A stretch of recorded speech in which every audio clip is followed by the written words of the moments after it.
Greetings everyone, and I am here to talk about a subject that I don't usually address or even get close to, because I leave it to people who I consider way more knowledgeable than my own, and that is, in this instance, the balancing this season, the Leroy debacle, EVO Japan, 6 Leroys in the top 8, book winning with Leroy, character loyalty, so on and so forth. And while the general opinion seems to be that one of sadness over how there is like 6 Leroys in the top 8, Book, who's generally a character loyalist, always plays Jin, who played Jin even against Akuma and Tekken World Tour and whatever, how he actually went to the dark side and picked Leroy and won the tournament with him. And I have a very different opinion. I think the best thing that could have happened for EVO Japan is to have 8 Leroys in the top 8, so no other Tekken character. And I'm very glad that Book actually used this character to win. And I would have not been happy had he actually busted out his main Jin and beat the crap out of some Leroy player for the grand finals to win. And you know why that is? Because I actually don't think this is the time for character loyalty. I think this is a time where we should all band together to penetrate Namco's thickest shit fucking skull. We have a problem that a lot of people are starting to address. You know, Sajam and other people, if you don't watch their channels, I definitely recommend them. We have a problem where developers don't listen. Look at the Street Fighter situation. Look at the Street Fighter debacle. Street Fighter V notoriously has horrendous rollback netcode, even though it should be fantastic, but it's horrible. A lot of people said right from the beginning this seems to be like some sort of syncing issues. You can watch lots of videos about this subject elsewhere, but the point is, the developer didn't address this for more than 4 years, and then just some modder comes along, he makes a mod, he fixes the situation, he says it took him 2 days. We have a problem where companies don't listen, they don't give a shit. Look at what happened in the history of Tekken 7.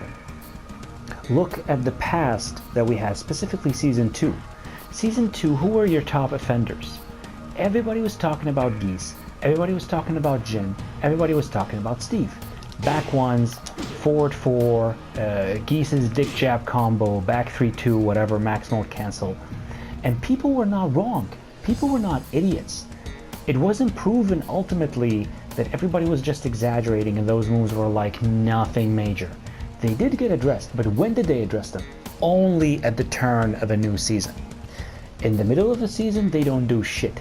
They created this artificial barrier in time for some reason, and if it's not a new season, we're not going to do anything. I don't know why that is, but it needs to stop. Season 3 drops.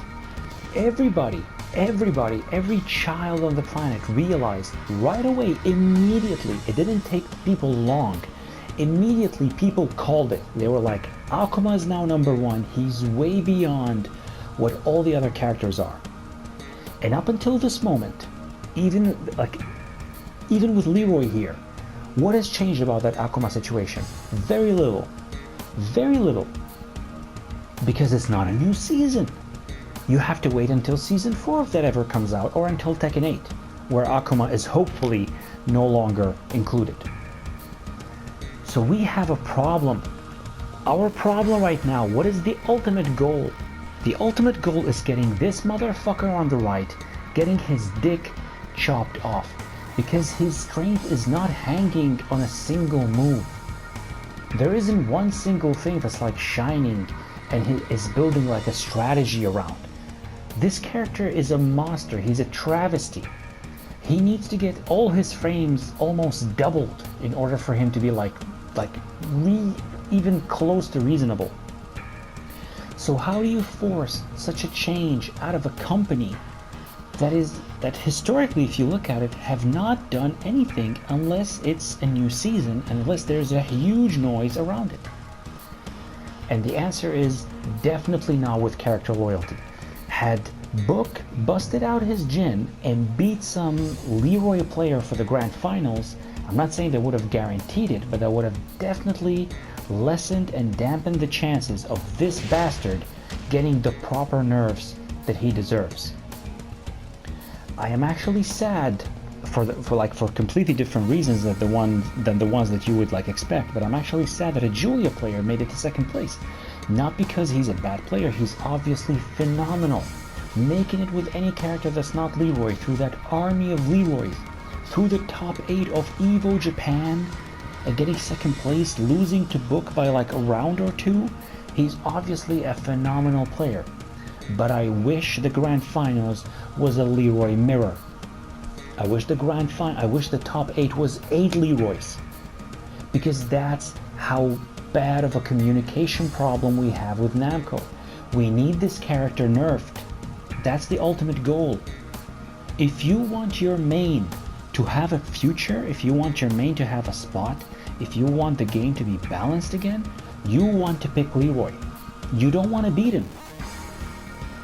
You don't want to whip out your main and do everything you can to beat him. You pick him and you keep trying to show Namco that this is a farce. You need to make every top 8 of every tournament a Leroy fuckfest. Because we're not dealing with a company that has its ears wide open and is waiting for feedback from the community and is okay, fine, okay, yes, you're right, we'll do this. So far we got nothing from them. And you have to remember that at the end of the day, you can't compare yourself to a tournament player. I know they have sponsors and I'm not super particularly sure how that works, but I'm sure a lot of them put up their own money. They have to buy plane tickets, they have to buy hotel rooms, and they have to pay tournament entry fees. And when you expect a guy like that, who puts his own money on the line, and he's playing for money, he's actually playing for a monetary prize at the end of the tournament. If you expect him to have your exact same ideals of friggin' character loyalty and whatnot, you're mistaken. So I'm not at the very slightest angry at Book for not picking Jin and devastating some Leroy to the top 8, because what he did for the greater good. Honestly, sadly, Namco are not the types of people who do the right thing. They don't. Japanese developers are known for being very stubborn, and think not even Japanese players. Look at Mortal Kombat and the Geras situation. I heard a patch was released recently where Geras was finally addressed, and who knows if that's going to be enough. So we have to go on this mission to nerf Leroy, and the proper way to do it is to pick him. The last thing you want to do is beat him. You need to keep picking him. You need to keep showing everybody that this character is way beyond what is considered remotely acceptable. And maybe then we'll get Namco to do something.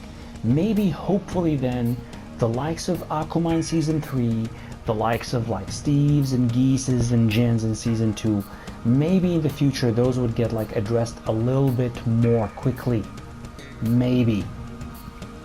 Shikurin, Tekken World Tours, I'm super glad that he actually whipped out Akuma for the Grand Finals, and I'm sad that the Grand Finals of that tournament didn't turn out to be 8 Akumas, because I guarantee you that had that been the case, Akuma would have gotten a bigger nerf than the ridiculous -14 on his fireball that he got after that tournament.